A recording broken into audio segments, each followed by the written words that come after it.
All right, we're going to maybe animal fashions now in certain senses. Joining us from Global Pet Foods, Karla Broione. It's great to have you here on the show. Hi, thank you. And we're feeling it right now. A lot of us changed back into the parkas as we headed out of the house today. A lot of it's going to be critical for the animals that are heading out. We're going to get to some of their clothes in a second. I want to get to this right off the bat. Yes. I love the mannequin. Works really well. Thank you. Yes. And this is like this really interesting product right here. Here's another look at it. It's a sport that you can do with your dog, and it's called ski joring, and you can either do it for crossfitting in the summer, but in the winter is actually really cool because you have the harness, you have a lead with a bungee cord, and you have something that you put around your waist, a harness. You harness yourself to the dog while you're on skis, and your dog is pulling you. It's actually great exercise, obviously for the human, but also for the dog. Right. It's usually cooped up in the winter. And you have a release mechanism. It's all the way around, actually. You have a release mechanism, so if your dog is actually pulling you too much, you can actually let go of the dog.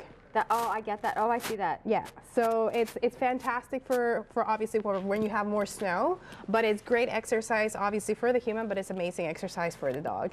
It'd be really interesting to try it. Look at that. It has even the bands and everything. Yes, no, it's amazing. And I think a lot of people are looking to be able to get out. They have to take the dog out for, a walk anyway, or for their own exercise. Might as well do it together. Exactly. Very neat. So these are the newest product that are out right now. Yeah, and we get asked a lot about this because you'd be surprised about cross-country skiing in Ottawa. It's actually great, and doing it with your dog, it's even better. Very cool. So that's one of the products out. I think a lot of people now are looking for trying to keep their own animals warm too as they're heading out. That's right. We brought a few jackets here. My favorite ones are the Canada Pooch jackets. Again, all of the products that many of the products that I brought are Canadian. I try to promote Canadian as much as possible. And it's you got your parka. Yes. They're really cute. It's got a little pocket for the poop. I want one of these. I know. These are so warm. They're really warm. And then you have your vest. They're all waterproof. Yes. And you have your little pocket so they can actually hold their little poop bags, obviously the empty ones.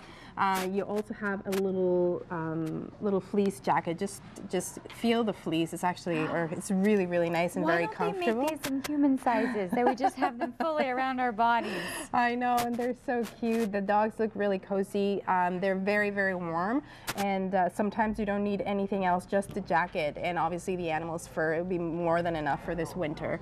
And then you have the 3-in-1s where you can. This is a Paw Tech company. It's also a Canadian company. And it's a fleece, and then you've got the raincoat, and then together you make the winter coat. Unbelievable. Yeah, and then also for Ottawa, streets are very salty, and they actually can damage the dog's paws really badly. So you have different things. You can either go on a boot style. Some dogs don't tolerate boots though.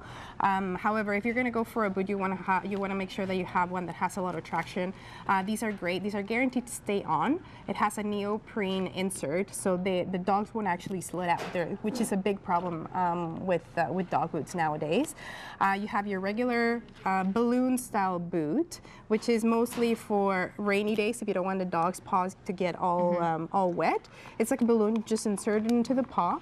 They're disposable, so as soon as you use one, you're done. Well, as soon as it has a hole. Because usually the claws will probably make a hole, and as soon as that, you can just, you get a big package with a whole bunch of them. But my favorite product is here, which is the Musher's Secret, or the Invisible Boot. It's for dogs who can't tolerate any booties on. It's almost like it's all natural waxes in it. So basically, you just apply it onto the paw of the dog.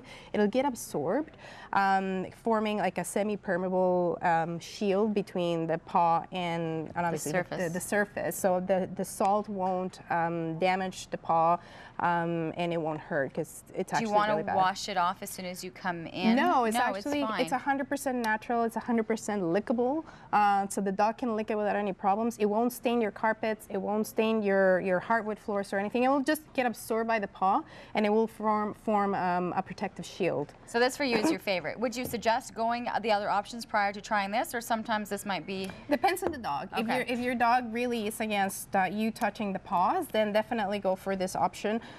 If you are going to be walking the dog just quickly and going in urban Ottawa where there is a lot of salt, then go ahead and buy these, or you can do a combination of both depending on the terrain you're going to. Very cool. I want one of these made in a big human style. These are awesome. And of course, you can find everything at Global Pet Foods. Thank you so much for the information and some products that are available to you, especially if you're feeling it with your animal.